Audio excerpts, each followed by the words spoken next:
당원 여러분, 한국스포츠당 총재 최동호입니다.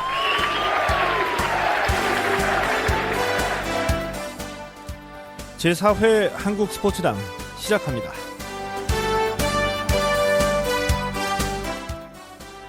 경향신문이 지난 2월 8일자 보도에서 이 축구협회 선거가 이렇게까지 지저분할 줄 몰랐다. 몇몇 대의원들에게는 선거가 아니라 장사였다고 보도했습니다. 지난 1월 28일 치러진 축구협회 회장 선거를 두고 뒷얘기가 무성합니다. 대의원 추천서는 1억 원, 한 표 찍어주면 2억 원이라는 소문이 선거 전부터 파다했습니다. 후보 4명이 출마했는데요. 이 투표권을 갖고 있는 대의원들이 양다리, 3달이 걸치면서 챙길 거 다 챙겼다고 합니다. 그래서 투표가 끝난 뒤에 배신자를 색출하겠다는 후보까지 있었다고 하고요. 후보가 대의원에게 기호 몇 번을 찍었다는 인증샷을 요구했다는 얘기도 있습니다. 믿기지 않으시죠? 한심한 얘기입니다. 여기까지는 많이 알려져 있는 내용인데요. 제가 하고 싶은 얘기는 축구협회 개혁을 외치는 축구인들 얘기입니다. 바꿔야 한다, 개혁해야 한다고 주장하면서 정작 잘못된 것 고치자고 증거 좀 확보해달라, 인터뷰 좀 하자고 하면은 아무도 나서질 않습니다. 뒤에서 말로만 떠들고 행동에 나설 용기는 없는 거죠. 이렇게 해서 되는 일이 있을까요? 축구인들도 민주화 외치는데 민주화가 그냥 얻어진 건 아니죠. 이 개혁 외치는 축구인들, 제가 보기에는 비겁하고 무능력합니다.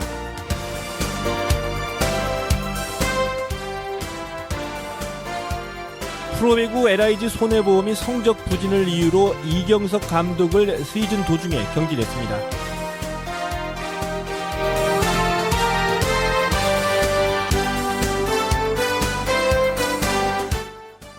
남자 프로배구는 6개 팀밖에 되질 않습니다. 이 가운데 무려 3팀이 시즌 도중에 감독을 해임시켰습니다. 여러분은 어떻게 생각하세요? 우리가 흔히 선수 발굴, 선수 육성을 얘기합니다. 명감독도 하늘에서 그냥 떨어지는 건 아니겠죠. 이 감독도 키워야 되는데 2년도 안 돼서 성적 부진하다고 자르면 이 감독은 언제 경험 쌓고 언제 실력을 키울까요? 이 성적 부진에 대한 문책 인사라면은 이 구단 운영 책임지는 프런트도 도의적으로 함께 책임지십시오. 3회 연속 올림픽 톱10, WBC 준우승, 월드컵 16강. 원더풀, 뷰티풀. What the fuck is this? 한국 스포츠 정말 잘 나가고 있나요? 전 프로야구 롯데자이언츠 감독이 입시 비리 혐의로 검찰에 체포됐습니다. 축구와 배구에 이어서 프로야구에서도 승부 조작을 벌였다는 농구 감독과 심판 사이에 관례적으로 금품이 오간 사실이 경찰 수사에서 드러났습니다. 아니, 이게 뭐죠? 비인기 종목 메달 따도 먹고 살기 힘들고 체대 졸업하면 곧바로 실업자, 운 좋으면 180만원짜리 비정규직. 협회 운영은 자기들끼리 다 하고 국가대표 훈련비 뺑땅치다 걸리고 그리고 운동할 거면 공부하지 마세요? 1% 운동기계만이 필요한 초엘리트 스포츠. 니들이 스포츠를 아세요? 스포츠 민주화, 스포츠의 가치 회복, 1%가 아닌 99%를 끌어올리는 유쾌한 시사 프로그램. 최동호의 한국 스포츠당.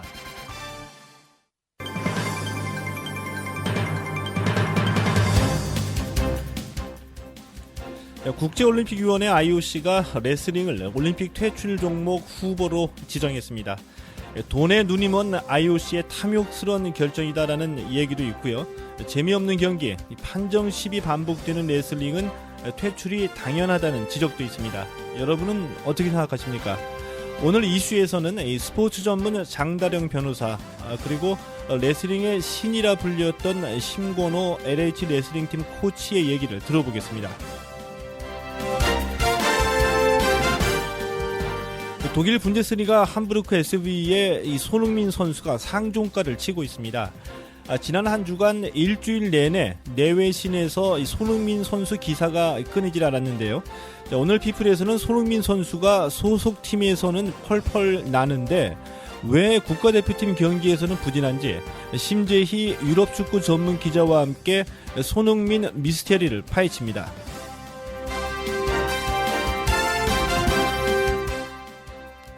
마지막 순서 오피니언은 나진균의 야구 세상입니다.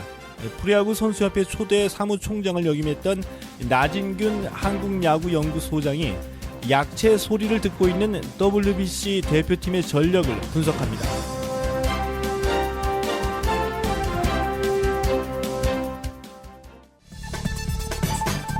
주 1회 여러분의 스포츠가 시원해집니다.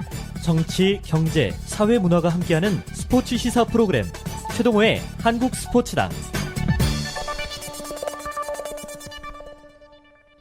지난 12일 국제올림픽위원회 IOC 집행위원회에서 레슬링을 핵심 종목에서 제외시켰습니다. 물론 9월에 있을 리우데자네이루 IOC 총회에서 최종 결정이 나겠지만 이 올림픽 퇴출을 피하기는 힘들 것으로 보이는데요. 이 레슬링 퇴출과 관련해서 이상주의적 관점에서 IOC의 상업성을 비난하는 주장이 있고요. 반대로 이 현실주의적 관점에서 이 시대에 뒤떨어진 레슬링의 자구 노력 부족이 이 퇴출을 자초했다는 냉정한 분석도 있습니다. 이상주의적 관점의 비판 논리는 올림픽 정신 훼손, 또 이 레슬링의 전통과 역사 존중인데요. 이 올림픽 정신 훼손은 IOC의 상업성을 지적하는 얘기고요. 레슬링의 전통 존중은 이 고대 올림픽부터 함께한 레슬링을 어떻게 이 퇴출시키느냐는 올림픽의 순수성을 강조한 말이기도 합니다. 자, 그런데 이 제가 보기에는 그 이상주의적 관점에는 이율 배반이 있는 것 같습니다. 이 올림픽 정신의 순수성을 강조하는데 이 정작 세계 레슬링 연맹의 부정과 부패는 외면을 하고 있죠. IOC나 올림픽보다도 이 세계 레슬링 연맹이 훨씬 더 돈과 권력에 오염됐다는 비판이 있는데요. 이 세계 레슬링 연맹의 부정에는 왜 아무 말도 안 하는지 이해가 안 갑니다. 또 이 상업성에 치우쳐서 이 정치 논리, 힘의 논리에 희생됐다고 하는데요. 이거 분명한 사실이죠. 자, 그런데 이 정치 논리, 힘의 논리를 비난한다면은 로비하고 외교에서 살아남은 태권도도 함께 비난해야 되지 않을까요? 이 정치 논리, 힘의 논리를 솔직하게 얘기하면은 외교이고 로비인데 이 태권도를 살린 외교와 로비는 당연한 거고 레슬링을 희생시킨 외교와 로비는 부당하다는 논리는 굉장히 이중적이지 않습니까? 레슬링 퇴출이 당연하다는 얘기는 절대로 아닙니다. 다만 시대가 변하면은 스포츠도 변해야지 되는데 변화는커녕 이 돈과 권력에 취해서 아제르바이잔 석유 재벌의 돈으로 심판 매수나 하고 있었던 국제 레슬링 연맹이 정신 차려야 된다는 얘기입니다.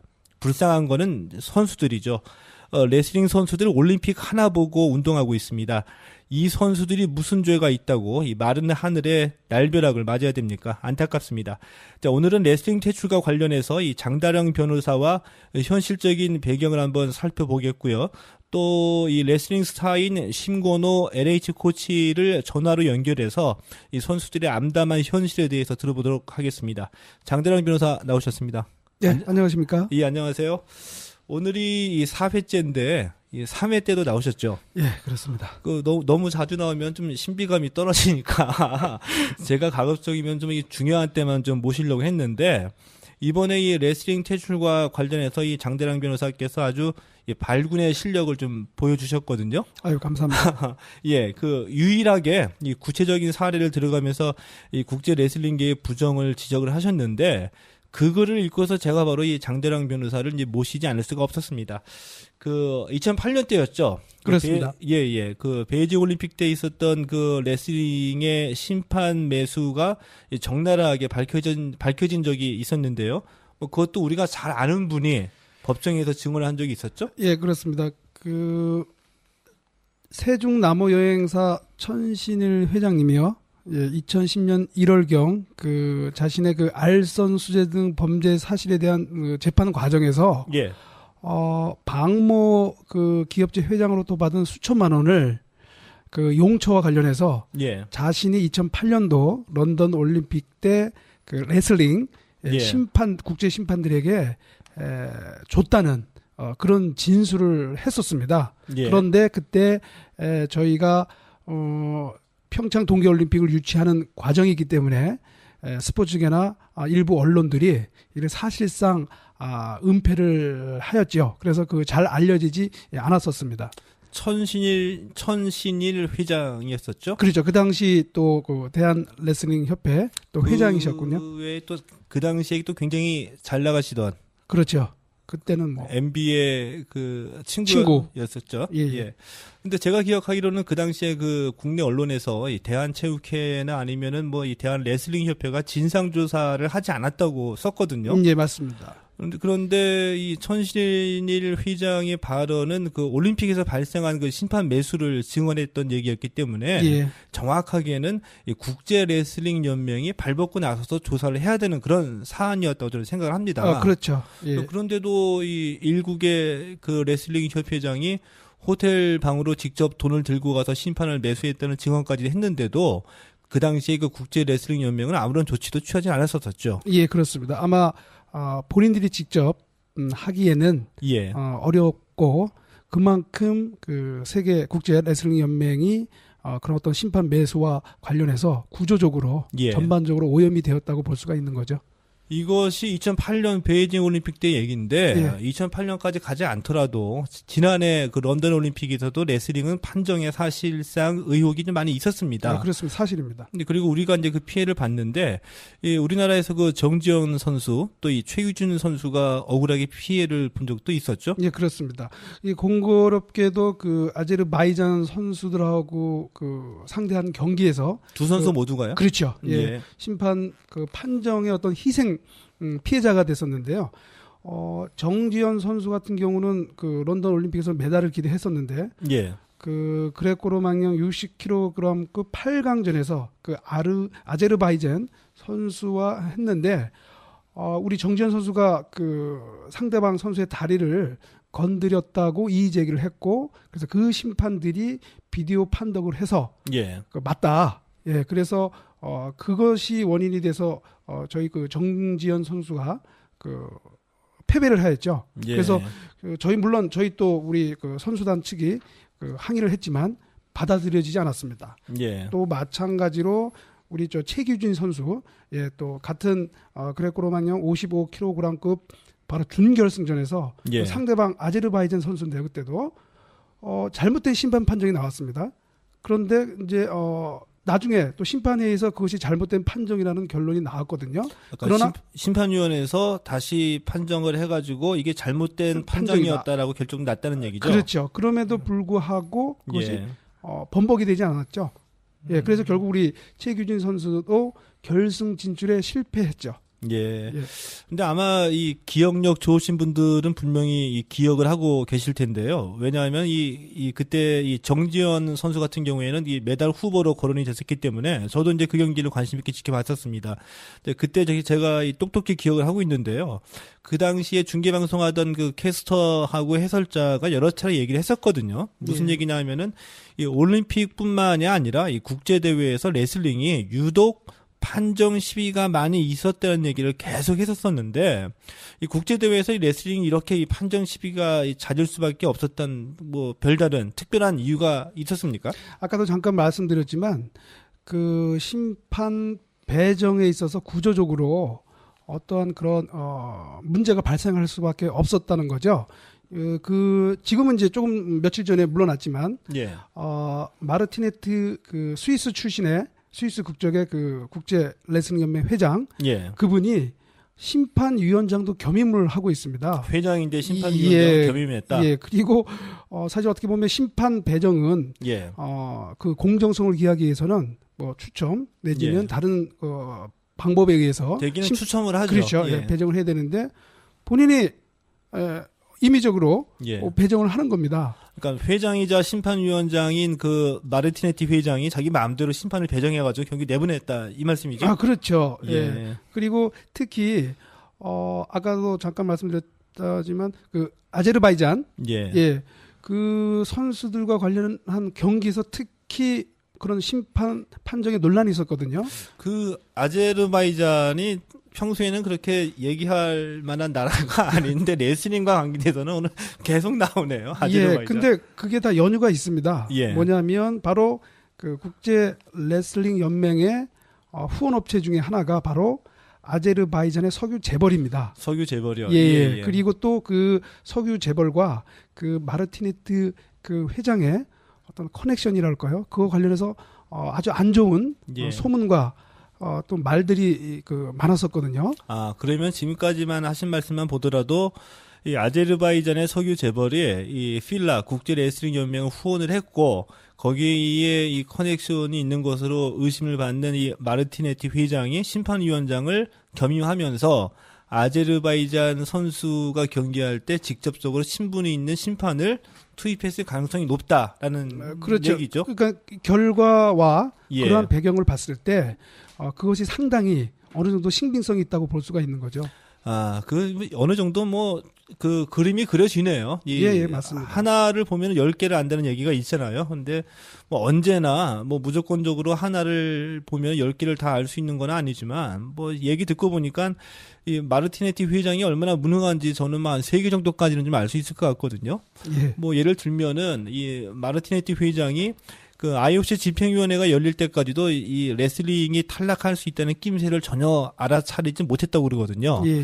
그러면서도 이 레슬링 퇴출이 발표되기 15분 전에서야 얘기를 들었다, 회장이. 이런 보도까지 있었고요. 예. 이것만 보더라도 얼마나 이 마르티네티 회장이 그 현안에 무관심하고 무능력했는지 알 수 있을 것 같은데, 예를 들어가지고 이 퇴출 논란에 함께 휩싸였던 종목들, 뭐 예를 들면 뭐 우리나라의 태권도도 그랬고요.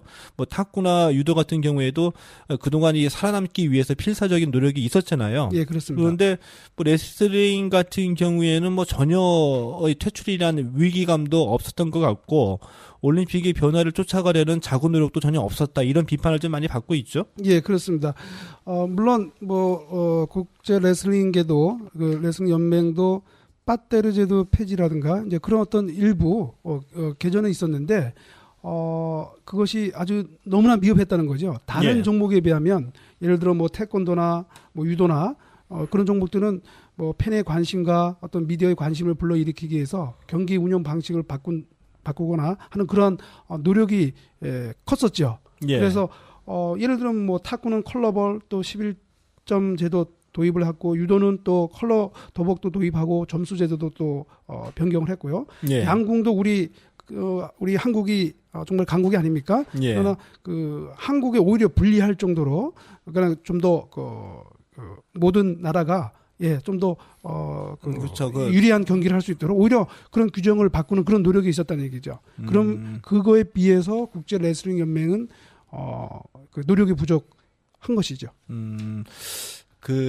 듣고 보니까 레슬링 연맹에 문제가 좀 많이 있었다는 생각도 지울 수가 없는데, 예를 들어가지고, 그 IOC가 이번에 25개 핵심 종목을 결정을 한 거죠. 예, 그렇습니다. 그리고 이제 나머지 28개 가운데 이 3개 종목은 언제든지 이제 퇴출할 수 있게 그렇게 종목 이 변경을 유연하게 해놨는데, 이런 제도 자체를 보게 되면은 저는 이 IOC의 그 현명한 어떤 그 정책이지 않을까 싶거든요. 왜냐하면은 종목별로 서로 이게 경쟁을 좀 유도를 하면서 IOC가 요구하는 변화에 맞춰서 이 단체별로 좀 노력할 수 있게 이런 강제하는 적절한 묘안이라고도 볼 수가 있겠는데 이 레슬링 퇴출이 현재 최종적으로 결정이 된 건 아니죠. 예, 아닙니다.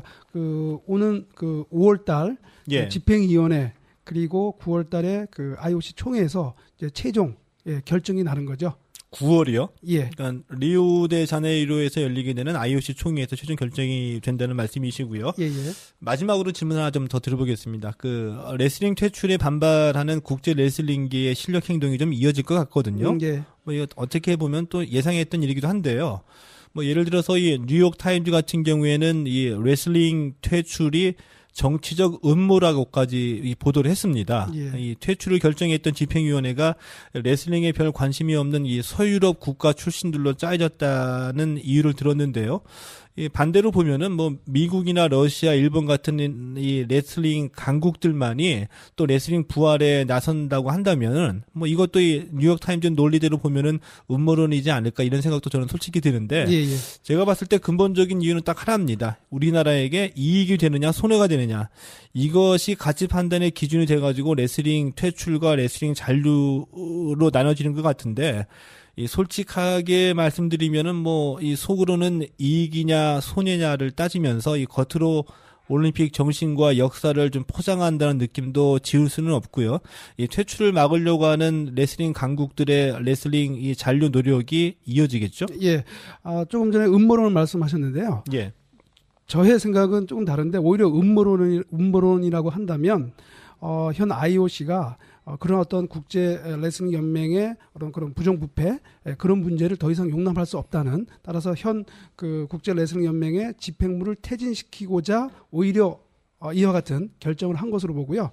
물론 이제 국제 레슬링 연맹이 앞으로 이제 많은 이제 자구 노력을 해야 되겠지만 그것보다도 또 더 중요한 것은 우리 그 국제 레슬링 연맹가 협회 운영이라든가 또는 대회에서의 심판 공정의 문제 이런 것들을 지금과는 전혀 다른 예. 지금 그런 뜯어고치는 예. 그런 개혁 조치가 있어야 아마 되지 않을까 그런 생각이 듭니다.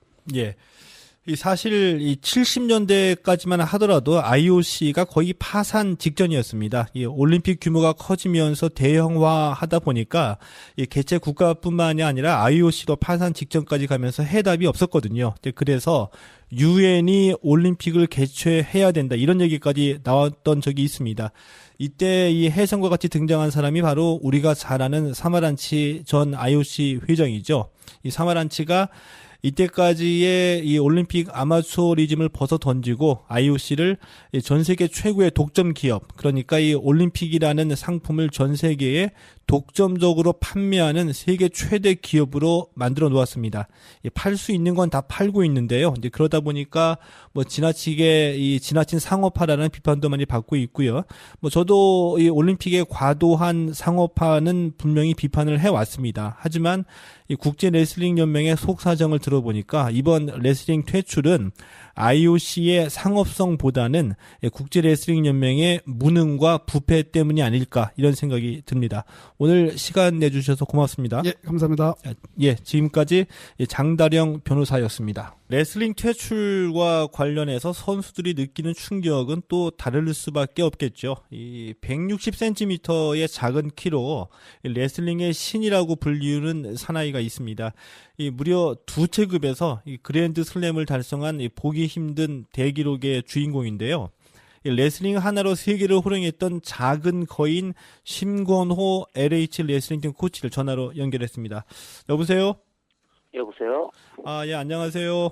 예, 안녕하십니까. 반갑습니다. 예, 고맙습니다. 예. 그 레슬링이 올림픽 핵심 종목에서 제외된 지 얼마가 안 됐잖아요.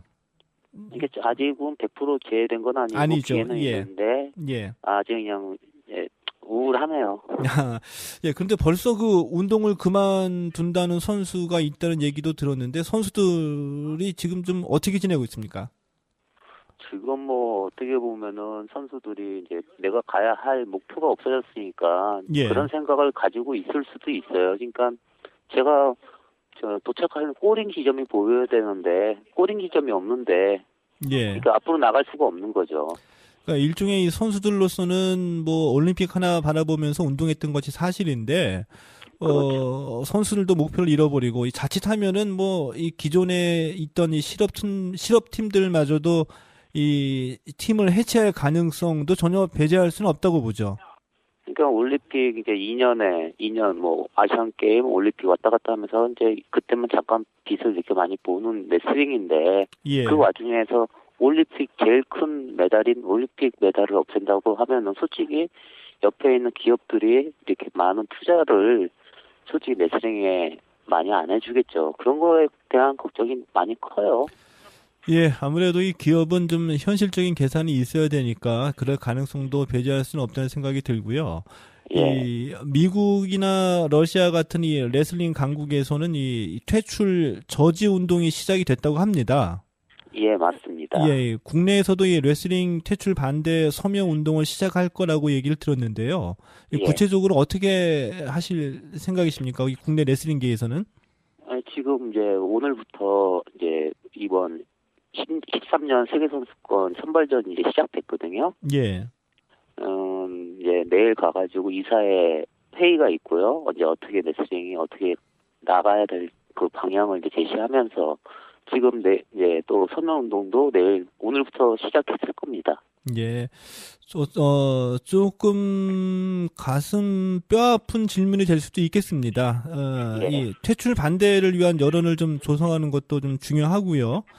예. 그리고 반면에 이 국제 레슬링계가 스스로 이 좀 부족하다고 지적받았던 점을 개선하려고 노력하는 것이 좀 부족하지 않았냐. 그러니까 이 올림픽에서 살아남으려고 하는 국제 레슬링계의 부족이 좀 노력이 좀 부족하지 않았냐라는 지적에 대해서는 어떻게 좀 생각하십니까?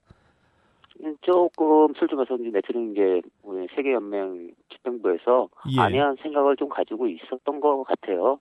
그러니까 설마 빠지겠냐 이런 생각을 가졌기 때문에 좀 불순한 생각을 가지고 있어서 예. 일단은 이제 충격이 그래서 되게 심한 거죠, 우리한테는. 예, 그러다 보니까 이 국제 레슬링계의 이 집행부와는 상관없이 그 운동만 열심히 해오던 이 선수들이 피해를 직접적으로 받게 된다는 것이 뭐 더 좀 안타깝게 느껴지는데요. 예. 마지막으로 질문 하나만 더 드려보겠습니다. 이 심건우 예. 코치 같은 경우에는 그래도 예. 이 그랜드슬램 기록하면서 주목받았던 스타였고요. 지금은 코치로 계시잖아요.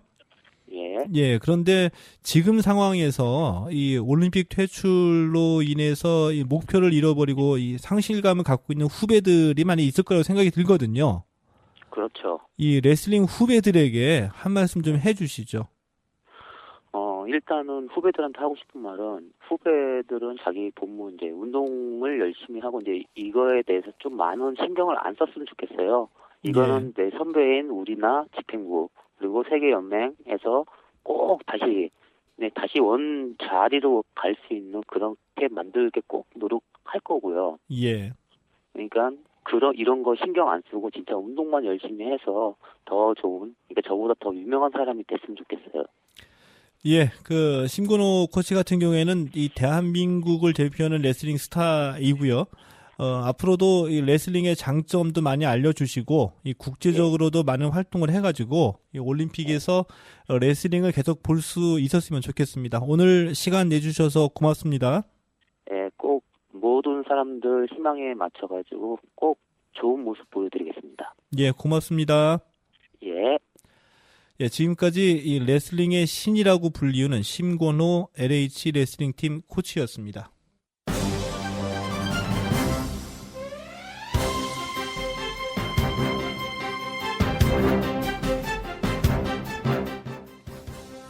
류현진, 그럴수록 더 당당해야 한다.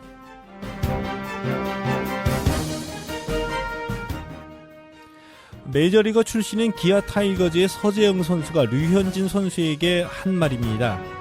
LA 다저스의 류현진 선수가 러닝 훈련에서 낙오를 했습니다. 그래서 그런지 뜬금없이 류현진 선수의 흡연이 구설수에 올랐습니다. 이 서재영 선수는 이 메이저리거 가운데 절반 이상은 담배를 피운다고 말하면서 유독 류현진 선수의 흡연을 문제시한 현지 언론 보도에 어이없다는 반응을 보였습니다. 그러면서 이 다저스나 보스턴 레드삭스, 뉴욕 양키즈 같은 빅마켓 팀들의 연고도시 언론이 미국에서도 굉장히 유별나다고 이 구설수의 배경을 설명하기도 했습니다. 당당해야죠. 이 담배 더 피라는 얘기는 아니고요. 이 사소한 트집에 신경 쓰지 말고 제 갈 길 가라는 뜻이겠죠. 담배는 안 피는 게 훨씬 좋습니다. 죄송합니다. 저는 담배 좀 핍니다.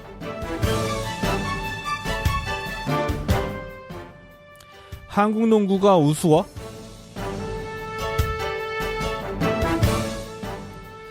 농구 전문지 점프볼의 2월 11일자 기사 제목입니다. 여자농구 KB스타즈의 외국인 선수 리네타 카이저의 먹튀 태업을 비꼰 기사입니다. 리네타 카이저 선수는 WNBA 피닉스 머큐리 소속인데요. 이번 시즌에 KB 스타즈에서 영입했습니다. 그런데 이 발목 부상을 이유로 경기에는 나서지도 않는데 쇼핑은 열심히라고 합니다. 또 자신의 트위터에다가 이 배운 것이 없으면 좋든 나쁘든 쓸모없는 경험이 될 것이다 라는 글도 올렸다고 합니다. 한국 농구를 얘기하는 것 같은데요. 이 WNBA 개막에 대비해서 충분히 쉬었다 가겠다는 뜻으로 해석이 되는데요. 결국 카이저 선수 퇴출당했습니다. 이 남자 농구에서도 일부 외국인 선수들이 한국 농구를 무시하는 아나무인 행동을 해서 여러 차례 문제가 된 적이 있었습니다.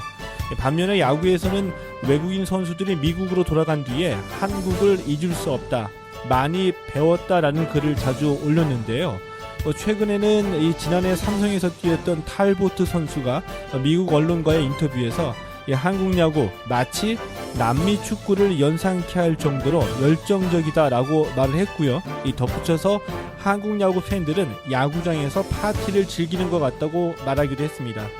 한국 야구와 한국 농구가 다른 것도 있겠지만 분명히 카이저 선수가 잘못한 건 잘못한 거겠죠. 해외 원정 등반은 돈과의 싸움으로 시작된다. 이 산악인 엄홍길 씨의 말입니다. 이 얘기를 듣고 보니까 이해가 갑니다. 이 에베레스트산 입산료, 쉽게 얘기하면 입장료죠. 이 에베레스트산 입장료가 5명 기준으로 8천만 원이라고 합니다. 한 명 추가될 때마다 1,500만 원씩 내야 되고요. 한 명이든 두 명이든 이 5명 미만은 무조건 8천만 원입니다. 이 얘기 듣고서 솔직하게 저는 그녀가 사실은 내숭이었다, 이렇게 좀 속은 느낌이 들었는데요.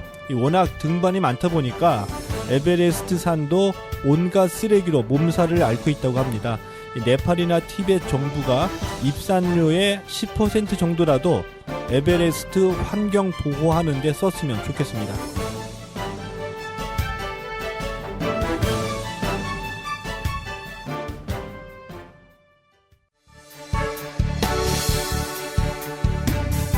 여러분은 지금 본격 스포츠 시사 프로그램 최동호의 한국 스포츠단과 함께하고 있습니다. 이 지난 한 주간 최고의 관심을 받은 스포츠 스타는 아마 이 분데스리가 함부르크 SV에서 뛰고 있는 이 손흥민 선수일 겁니다. 오늘 피플에서는 이 손흥민 미스테리, 이 대표팀 부진, 소속팀 대활약을 다뤄보겠습니다. 유럽 축구 전문 기자입니다. 심재희 OBS 해설위원 모셨습니다. 안녕하세요. 네, 안녕하세요. 오래간만입니다. 네, 반갑습니다. 목소리는 더 훨씬 좋아지셨네요. 네. 스포츠 서울에서 심재희의 골라인 칼럼 쓰고 계시죠? 네네. 며칠 전에 보니까 심재희 골라인에서 이 포메이션 파괴자라는 제목으로 손흥민 선수 칼럼 쓰셨거든요. 네. 요약해서 보면은 메시나 호날두뿐만이 아니라 그 이전에 이 펠레나 크루이프, 마라도나 같은 이 축구 천재들도 이 당대의 전술을 뛰어넘는 실력을 과시하면서 포메이션의 파괴자로 좀 군림을 했다, 이런 말씀이신데요. 그런데 이렇게 포메이션의 파괴가 세계 축구의 흐름의 변화도 가지고 왔는데, 이 손흥민 선수에게서도 이런 천재성이 보인다, 이런 글로 제가 읽었습니다. 네. 그래서 우리 심재희 의원이 보는 이 손흥민 선수의 천재성 어디에 있습니까? 네, 일단 어린 나이임에도 불구하고 여러 포지션을 무리 없이 소화할 수 있다는 점에서 좀 높은 점수를 줄 수 있겠고요. 예. 현대 축구의 트렌드 변화에 빠르게 적응하고 있습니다. 손흥민 선수가 이런 부분에서 일단 천재성이 느껴지고, 항상 웃는 얼굴로 지금 볼을 차는 모습이 상당히 고무적인데요. 예. 유럽의 거친 선수들을 상대로도 웃음을 잃지 않고, 그런 말이 있지 않습니까? 즐기는 선수들은 이제 천재 이상이다, 이런 이야기가 있는데, 예. 계속해서 기량이 발전하는 모습이 상당히 희망적이라고 보고 있고요. 사실 지금 리오넬 메시나 크리스티아노 호날두 선수와 비교하기에는 좀 무리가 있을 수도 있습니다. 제가 비교하기 위해서 글을 쓴 건 아니고요. 이 두 선수가 여러 가지 측면에서 포메이션을 파괴하면서 그 경기를 완전히 지배하는 모습을 보였는데, 손흥민 선수도 물론 수준이 조금은 떨어지지만 함부르크에서 그런 모습을 보여주고 있기 때문에 천재라는 단어를 갖다 붙여도 크게 무리는 없을 것 같습니다. 심재희 위원은 이름도 예쁘지만 웃으면서 지금 말씀하시는데 저는 천재성을 봤습니다. 심재희 위원의 그 손흥민 선수 얘기할 때 이 부친인 이 손정웅 씨 얘기를 안 할 수가 없죠. 뭐 이 프로축구 선수 출신이기도 하고 아버지 이전에 이 손흥민 선수의 스승이라고 얘기를 해야 되는데 이 손정웅 씨가 이 초등학교 중학교 때까지는 손흥민 선수를 절대로 경기 내보내지 않고서 오직 기본기만 가르쳤다고 하거든요. 네. 그리고 이 손흥민 선수가 현재 이 왼발과 오른발 모두 다 자유롭게 쓰잖아요. 네, 예. 그리고 이 슈팅 타이밍이나 이 소위 말하는 골 결정력이 굉장히 좋고요. 네. 이런 게 어떻게 보면은 이런 그 손정웅 씨의 이런 그 굉장히 독특한, 굉장히 철학이 담겨 있는 이 고집에 의한 작품이라고 봐도 되는 건가요? 네, 사실 국내 유망주들 가운데 여러 선수들이 좀 아쉬운 부분이 청소년기를 거치면서 기량 발전을 상당히 더뎌주는 경우가 많은데요. 예. 무리한 경기 출전이나 승부에 대한 뭐 과도한 집착 그리고 성인 선수들의 플레이를 좀 무분별하게 따라하는 그런 모습을 볼 수 있습니다. 그러면 뭐 근육이라든지 전체적으로 그 몸이 성장하지 않은 상태에서 무리하게 플레이를 펼치다가 몸이 망가지는 경우가 상당히 많은데요. 손흥민 선수가 그런 부분에서 본다면 그 아버지와 함께 기본기를 계속해서 갈고 닦았기 때문에 지금 이제 몸이 성장하고 기량이 계속해서 유지되면서 상승 곡선을 긋고 있다고 이렇게 볼 수가 있겠고요. 사실 손흥민 선수가 기본기도 기본기지만 그 아버지와 함께 그 이미지 트레이닝을 상당히 많이 한 것으로 알려지고 있습니다. 아, 이미지 트레이닝이요? 예, 뭐 어떤 상황에서 내가 어떻게 플레이를 하고 그리고 어떻게 골을 잡아내고 그리고 이런 상황이 왔을 때 어떤 플레이를 펼치면서 경쟁에서 이겨내겠다라는 이미지 트레이닝이 잘 되어 있기 때문에 손흥민 선수가 그 어떻게 보면 지금은 말을 뭐 독일어를 좀 유창하게 하고 있지만 말이 통하지 않는 가운데서도 예, 축구로서 그 유럽 선수들과 잘 어울릴 수가 있었고 이제는 거의 뭐 함부르크에서는 뭐 독일 현지 언론도 독일 선수 비슷하게 인식을 하고 있어요. 그 정도로 손흥민 선수가 적응도 면에서 완벽함을 보여주고 있습니다. 그 손흥민 선수 지금 함부르크 SV에서 포지션이 최전방 공격수로 뛰거나 아니면 오른쪽 윙포워드로 뛰고 있죠. 네. 근데 역할로 보면은 뭐 소위 말하는 그 프리롤, 네. 그러니까 본인 마음대로 공격에만 전념할 수 있게 이제 프리롤이라고 할 수가 있겠는데 네. 이 지금까지의 성과로만 보면은 프리롤 그리고 오른쪽 윙포워드나 이 투톱 가운데 오른쪽 자리 이게 손흥민 선수에게 딱 맞는 옷이라고 볼 수가 있는 거죠. 성과가 좋으니까. 네, 일단 포지션의 구애를 받지 않는다는 게 손흥민 선수의 가장 큰 강점이라고 할 수 있겠고요. 현재 뭐 함부르크가 원래 이제 4-4-2 내지는 뭐 4-2-3-1 정도의 포메이션을 구축을 하는 그런 팀이었는데 손흥민 선수가 이제 공격 쪽에서 프리롤 역할을 하면서 뭐 원톱으로 갔다가 투톱으로 갔다가 좌측 윙, 우측 윙 뭐 거의 이제 자기가 자유자재로 이제 돌아다니기 때문에 상대팀 입장에서는 상당히 곤혹스러워하고 있고요. 예. 아까 소대 말씀하신 것처럼 또 양발을 다 잘 쓰기 때문에 그 측면에서 중앙 쪽으로 꺾어 들어오면서 오른발 슈팅, 왼발 슈팅 다 가능한 그런 선수고요.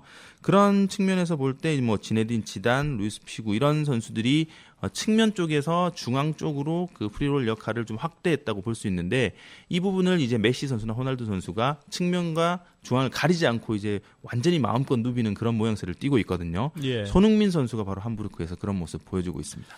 그런데 왜 뭐 아직 이런 평가 내리기는 좀 시기상조다라는 얘기도 분명히 있습니다. 그런데 이 국가대표팀에 와서는 이렇게 기대에 못 미친다는 평가를 받을까요? 뭐 일반적인 분석을 보니까는 이 포지션과 역할이 달라지다 보니까 그 적응을 못하는 것이다라는 분석이 일반적인데 이 심재희 위원이 보기에 이 손흥민 선수가 이 국가대표팀에서 부진한 이유는 뭔가요? 네, 뭐 일반적인 그런 분석이 저도 맞다고 봅니다. 일단 손흥민 선수가 좀 풀어야 될 숙제라고 봐지는데요. 예. 손흥민 선수 입장에서는 함부르크라는 팀이 이제 오랜 호흡과 함께 이제 자신이 원하는 플레이를 할 수 있는 어떻게 보면 좀 구미에 맞는 그런 팀 컬러를 이제는 갖추게 됐습니다. 하지만 이제 대표팀은 손흥민 선수에게 맞추는 게 아니라 손흥민 선수가 맞춰 나가야 될 그런 팀이라고 봐지는데요. 예. 그리고 이제 그 아무래도 선후배 관계도 있고 여러 그 선배들과의 호흡의 문제에서는 손흥민 선수가 약간은 좀 그 위축이 될 수밖에 없다고 현재 상황에서는 생각을 합니다. 결과적으로 볼 때 이제 대표팀 승리를 위해서 그리고 대표팀이 상대하는 팀들의 색깔에 따라서 손흥민 선수가 좀 더 다양하게 변화할 필요가 있다라고 생각이 되어지는데요. 뭐 손흥민 선수 아직 A매치 11경기 소화했습니다. 예. 나이도 어리고 많은 시간을 출전하지 않았기 때문에 앞으로 더 기회가 주어진다면 이런 부분들은 충분히 극복할 수 있을 것으로 예상합니다. 예, 마지막으로 질문 하나만 더 드려볼게요. 아마도 지금 말씀하신 부분도 이 최강희 감독 같은 경우에는 충분히 고민을 하고 있으리라고 생각이 들거든요. 네. 그리고 또 이 최강희 감독이 현역 시절에 이 손흥민 선수 부친인 손정웅 씨하고 같이 뛰었던 경험도 있고요. 네. 그런데 만약에 이 손흥민 선수를 함부르크 SB에서 주었던 포지션과 역할을 그대로 주게 된다고 한다면은 기존에 있는 우리 공격수들 멤버 가지고 선수 구성, 그러니까 네. 스쿼드 자체가 확 뒤바뀌겠죠. 네네. 이것이 바로 최강희 감독의 고민이라고 생각이 드는데. 네. 그래서 감독 입장에서는 손흥민의 이 특징과 역할을 알더라도 다른 선수들과 고려해가지고 우리가 얘기하는 것처럼 쉽게 역할을 주거나 바꾸기가 어려운 게 아닐까요? 네, 최강희 감독의 가장 큰 고민이라고 할 수 있겠는데요. 최종 예선을 통과하는 게 최강희 감독의 일단 가장 큰 목표입니다. 예. 최강희 감독 스스로도 밝혔는데 대표팀은 좋은 경기를 하는 팀이 아니라 이기는 경기를 하는 팀이라는 얘기를 했습니다.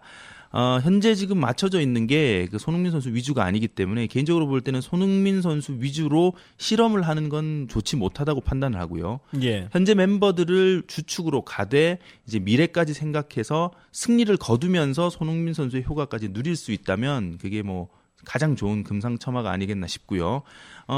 2014 브라질 월드컵을 손흥민 선수는 뛰고 싶다라는 그런 의지를 계속 드러내고 있는데 바로 뭐 대표팀의 에이스가 된다기보다는 그 대표팀 그 특성에 맞게 본인의 그 특징이나 어떤 장점을 살려가면서 이제 본선에 갔을 때 손흥민 선수 그 중심 체제의 공격 그런 옵션들이 구축이 됐으면 하는 게 개인적인 바람입니다.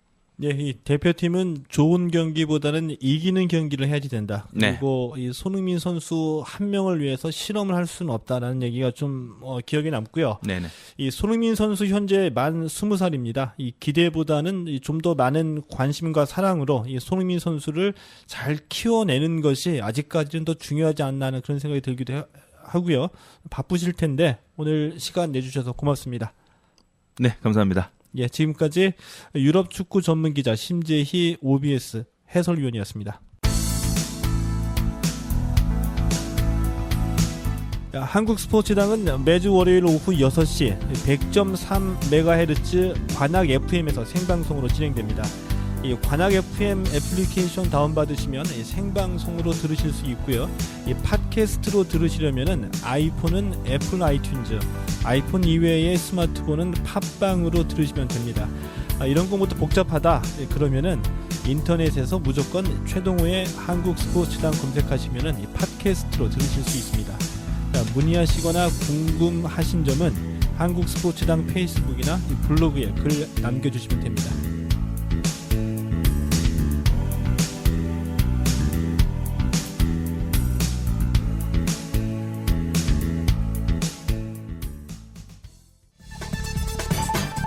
주 1회 여러분의 스포츠가 시원해집니다. 정치, 경제, 사회 문화가 함께하는 스포츠 시사 프로그램 최동호의 한국 스포츠당.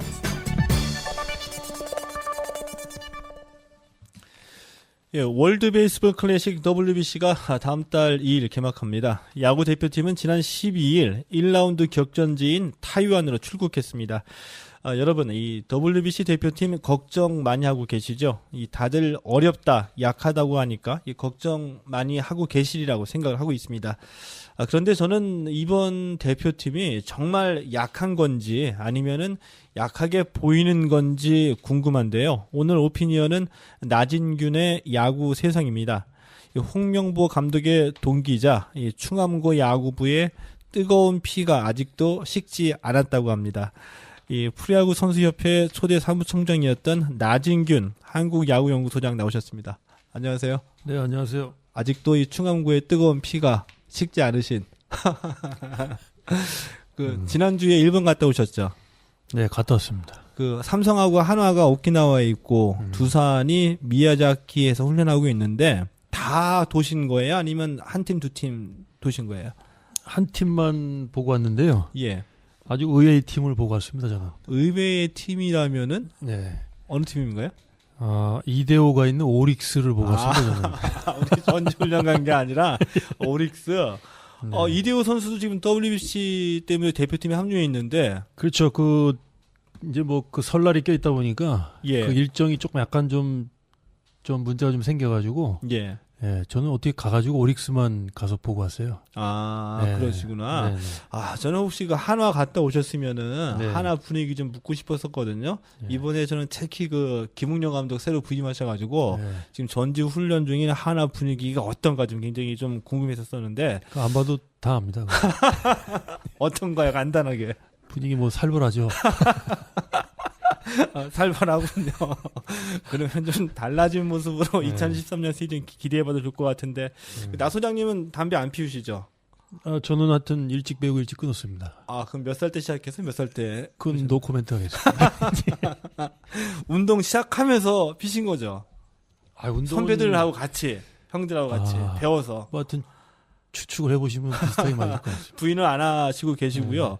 자, 그런데 이 지난주에 류현진 선수 이 흡연 때문에 한번 구설수에 올랐었거든요. 네. 근데 뭐 담배 뭐 물론 안 피는 게 좋은데 사실은 뭐 야구 선수 중에 이 담배 피는 선수들이 좀 있죠. 아, 많죠. 많죠. 솔직하게 말씀하시네. 네. 그런데 농구 같은 경우에는 제가 보기에 그 담배 안 피는 선수가 훨씬 더 많거든요. 네. 농구에. 그러니까 왜냐하면 농구는 많이 뛰잖아요. 특히 많이 뛰는 종목 같은 경우에는 선수들이 거의 안 피는데 뭐 야구 같은 경우에 물론 이 런닝은 많이 하지만 경기 자체가 많이 뛰는 경기가 아니니까 많이 피지 않나 이런 생각이 드는데 이 흡연도 좀 종목의 특성에 따라서 좀 달라지지 않나요? 그렇죠. 영향이 있죠. 아무래도 농구나 축구 같은 유산소 운동을 많이 하는 그런 종목들은 예. 아무래도 그 흡연이 영향을 주죠. 그거는 이제 어떻든 과학적으로도 다 나온 거고. 근데 야구는 그렇게 흡연은 큰 문제는 없는 것 같아요. 그렇죠. 저도 뭐 과거에 그 전설처럼 듣기에 뭐 이 축구나 농구는 전날 술 마시면은 게임이 안 된다고 하는데 야구는 전날 술 마시고도 프로 선수인데 경기에 나왔다. 아주 옛날 얘기인데 뭐 그런 얘기 듣기도 했었거든요. 그죠. 프로 초창기에는 뭐 알만하신 우리 선배님들도 이렇게 밤새 약주를 하시고. 지금 감독급으로 계시는 분들이죠. 여러분 계시죠? 술 냄새도 풀풀 나면서 경기장에 나오시고. 그렇죠. 좀 그랬죠. 근데 오늘의 주제는 이 WBC 대표팀입니다. 이 어떻게 보세요? 이번에 이렇게 다들 약하다고 하는데 뭐 이 WBC 대표팀 전력을 한번 평가를 한번 해주시죠. 그 물론 아무래도 유현진이라는 어떤 그 에이스 오브 에이스인데 그 대표하는 선수가 빠졌으니까 그 투수력에서는 공백은 있죠. 그러니까 가장 확실하게 한 경기를 책임질 수 있는 투수가 없다. 이게 어떻게 보면 큰 아킬레스건이긴 한데 그렇더라도 지금 타선의 응집력은 그 역대 최강이라고 할 수 있습니다. 뭐 이승엽, 이대호, 뭐 김태균, 뭐 여러 가지 그 타선을 봤을 때는 뭐 진짜 쉬어갈 곳이 없는 것 같아요. 아, 쉬어갈 곳이 없다. 그러니까 투수력에 유현진의 공백이 있긴 하지만 다른 어떤 전력을 봤을 때는 뭐 결코 빠질 것이 없다. 근데 이번에 보니까 뭐 한 7명 정도의 선수들이 원래 예정됐다가 다 교체가 됐고요. 빠졌고요. 그래서 뭐 하도 약체라는 얘기를 하니까 그 이대호 선수가 출국하기 전에 기자회견에서 뭐 언제는 대표팀이다 강했냐 이런 얘기도 했었거든요. 근데 제가 지금까지의 경험으로 봐서는 역대 뭐 종목을 불문하고 월드컵이든 WBC가 간에 역대 어느 대표팀도 우리나라뿐만이 아니라 다른 나라들도 갖고 있는 선수 자원을 100% 다 활용해서 베스트 팀을 구성해가지고 나가는 팀은 없는 것 같거든요. 그런데도 뭐 성적이 좋았던 경우도 있고요. 그리고 이 경기 자체가 이름값으로 보이는 그 액면 그대로의 전력대로 승부가 결정되는 경우는 거의 없지 않나요? 그렇죠. 항상 그 플러스 요인이 있는 거고. 또 뭐 경기를 진행하다 보면 또 여러 가지 환경적인 이런 변수들도 많이 있고 하기 때문에 얼마만큼 경기 집중하고 이 정신력을 발휘할 수 있느냐. 또 이 경기 한 경기 되는 애착이 얼마만큼 선수들한테 있느냐. 그게 중요하다고 보고요. 어쨌든 지금 뭐 이번에 그 논란이 됐었지만 박병호 선수가 제외될 정도의 전력을 보유한 대표팀이기 때문에 그게 가지는 의미가 저는 상당하다고 봅니다. 아까 타선은 쉬어갈 곳이 없다라고 미리 말씀을 해주셨는데 제가 궁금한 점, 이번에 가장 그 걱정을 많이 하는 부분 중에 하나가 그 자완 에이스 역할을 해준 자완 선발 자리죠. 뭐 그렇죠. 류현진 선수나 뭐 김광현, 봉준군 선수 다 빠졌기 때문에 걱정이 되는데 한국 야구가 진정 발전했다고 한다면 전 이렇게 생각합니다. 기대했던 에이스의 구멍이 났을 때에 진정 한국 야구가 발전했다면 누군가가 나와서 메꿔줄 것이다. 그래서 그 역할을 저는 이 장원산 선수에게 좀 기대를 해보는데 나중에 소장님께서는 어떻게 생각하세요? 아주 그냥 쪽집게처럼 잘 찝으신 것 같아요. 정말인가요? 네, 해설하셔도 되겠습니다. 네. 장원삼 선수 같은 경우는 특히 그 일본전에서 뭐 충분히 역할을 해줄 수 있을 것 같고요. 예. 어차피 그 투구 수가 지금 제한이 되기 때문에 그 특히 1라운드 같은 경우 65개밖에 안 된단 말이에요. 예. 2라운드도 뭐 80개. 요 정도 같으면은 사실 뭐 그 서재영 선수 같은 경우는 며칠 전에 인터뷰에서 그런 얘기를 했던 것 같은데 어차피 선발 투수가 가지는 비중이 작을 수밖에 없거든요. 예. 그러니까 두 번째, 세 번째 이렇게 계속 나오는 선수들이 얼마나 자기 역할을 해주느냐가 중요한 건데 그런 관점에서 보면은 충분히 장원삼이라든지 윤성민이라든지 서지영이라든지 이렇게 선발을 맡아줄 선수들이 역할을 충분히 해줄 거라고 보고 예. 그 뒤에 나오는 어떤 중간 마무리 그 역할들이 중요하다고 보는데 이번 선수 구성이 굉장히 투수들 같은 경우 특히 잘 돼 있는 것 같아요. 네. 그러면 이제 마지막으로 짧게 하나만 좀 물어보겠습니다. 이 선발 투수 투구가 65개로 제한이 됐잖아요. 한 4이닝 정도 선발은 이렇게 던진다고 봐야 되는데 우리에게 유리한 건가요? 불리한 건가요? 유리하죠. 어떤 면에서? 우리나라 같은 경우는 특히 그 최근 수년간 그 투수들의 분업화가 예. 정말 확실하게 이루어졌습니다. 예. 네. 선발 투수가 나오고 중간에 2이닝, 3이닝을 책임져 줄 수 있는 불펜에서 투수들이 또 나와주고 또 그 선수들 와중에 또 홀드라고 해서 중간에 정말 짧게 한두 타자씩 상대해주는 선수들까지 나와주고 예. 또 확실하게 1이닝을 책임질 수 있는 오승환이나 정대현 같은 마무리 같은 그런 역할을 맡아줄 선수들도 나타나고 그 분업화가 굉장히 잘 이루어진 것 같아요. 얼마 전에 선동열 감독이 그런 얘기 했었죠. 우리나라 같은 경우 너무 중간이 좋다 보니까 선발 투수들이 공을 많이 던지려고 하질 않는다. 이게 오히려 문제다. 그러니까 네, 이 그렇죠. 우리나라 특성에 오히려 맞는 룰이다라고 볼 수도 있겠군요. 오히려 더 큰 도움이 될 겁니다. 네. 알겠습니다. 제 질문은 여기까지 하도록 하겠고요. 이어서 이 세상을 맑은 눈으로 보는 순수녀의 질문이 이어집니다. 이 스포츠를 사랑하는 숭병여대 법학과 4학년 이경민 양입니다. 네, 소장님 안녕하세요. 네, 안녕하세요. 네, 앞에서 프로야구 전지훈련과 WBC에 대한 이야기를 해주셨어요. 네, 그런데 많은 프로야구 팀들이 전지훈련을 일본에서 하잖아요. 그런데 특별히 일본을 선택하는 이유가 있을까요? 우리 저 순수녀께서는 야구를 그렇게 많이 안 들여다보신 것 같은데 일본이 그 야구가 우리나라보다 많이 발전이 돼 있죠. 그 많이 저변도 넓고 그러다 보니까 야구장도 많고 네. 그러니까 운동할 곳이 많죠. 우리나라보다는 훨씬 많습니다. 그리고 또 지리적으로도 한 1시간 정도면 비행기 타고 갈 수 있고 또 날씨도 지금 그 남쪽 지방 같은 경우는 굉장히 따뜻해요. 제주도보다도 훨씬 따뜻하죠. 예. 그러니까 모든 어떤 또 음식 관계라든지 이런 선수들 이렇게 음식도 굉장히 중요한데 그런 것들도 잘 맞고 그래서 아무래도 일본 쪽을 많이 선택을 하는 것 같습니다. 그런 이유였군요. 이제 야구에 대해서도 관심을 좀 더 많이 가져야 될 것 좀 같아요. 많이 가지세요. 네. 그리고 WBC에 대해서도 늘 궁금했던 점이 있었어요. 왜 항상 결승전을 미국에서만 하는지. 메이저리그 선수들이 많이 나온다고 해서 네. 홈에서 누구든지 이제 하기를 좋아하잖아요. 게임을 하기를. 그렇죠. 예, 이제 아무래도 그 MLB 구단들의 어떤 이해관계가 얽혀 있다 보니까 특히 이제 미국에서 경기를 해야지만 자기들이 선수들의 어떤 그런 그 컨디션 관리라든지 곧 시즌이 시작이 되니까 그래서 그런 것들 때문에 미국에서만 해야 되는 어떤 그런 특수한 그런 상황이 놓여져 있는 건 사실입니다. 근데 앞으로 이게 좀 변환이 있어야 되겠죠. 네. 예. 그렇게 미국에서 이렇게 주최를 하는 건데도 그 많은 사람들이 WBC가 한국이랑 일본에서만 인기가 많다고 하더라고요. 그건 무슨 얘기인지.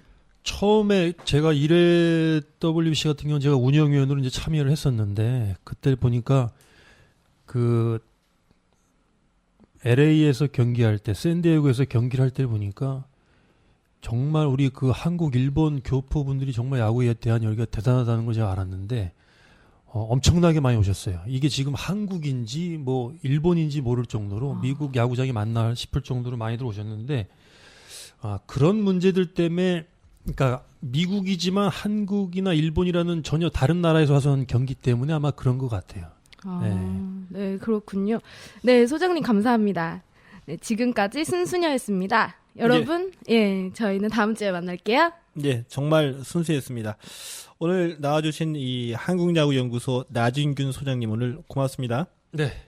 예, 이 세상을 보는 맑은 눈 순수녀 이경민 양도 고생했습니다. 이 WBC는 잘 아시는 대로 이 축구의 월드컵처럼 야구도 이 세계적인 이벤트를 만들어보자는 취지에서 이 창설을 된 대회입니다. 이 야구의 세계화를 목표로 한 대회죠. 자, 그런데 이 축구 월드컵이 주목받는 이유는 뭐 누구나 알고 있죠. 이 세계 최고의 선수들이 최고의 기량을 선보이기 때문인데요. 자, 그런데 이 WBC는 좀 한다 하는 메이저리거가 다 빠졌습니다. 우리나라와 일본에서는 관심이 높지만 이렇게 메이저리거가 빠지게 되면 이 WBC가 앞으로 이 세계적인 대회로 성장할지는 의문인데요. 이 메이저리그 관계자들 참 이기적이라는 생각이 듭니다. 메이저리그 사무국이 WBC를 주관하는데요. 메이저리그 주축 선수들은 이 WBC보다는 메이저리그 정규 시즌에 대비해야 된다는 구단의 이익을 보호를 해주고 있는 거죠. 내 것 내놓기는 아깝고 남의 것으로 잔치를 치르겠다는 속셈인데 동네 사람들이 이런저런 사정 다 알게 되면은 나중에 어떻게 나올지 궁금해집니다. 최동호의 한국 스포츠당 4회 오늘은 여기까지 하겠습니다. 고맙습니다.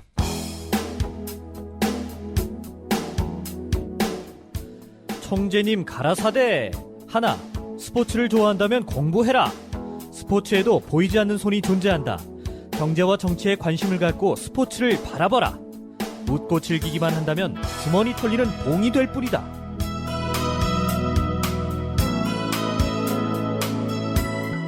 둘, 스포츠를 좋아한다면 사람 사는 이야기에 귀를 기울여라. 때론 패자의 눈물에서 감동을 받는다. 감동은 보는 만큼 느낄 수 있다.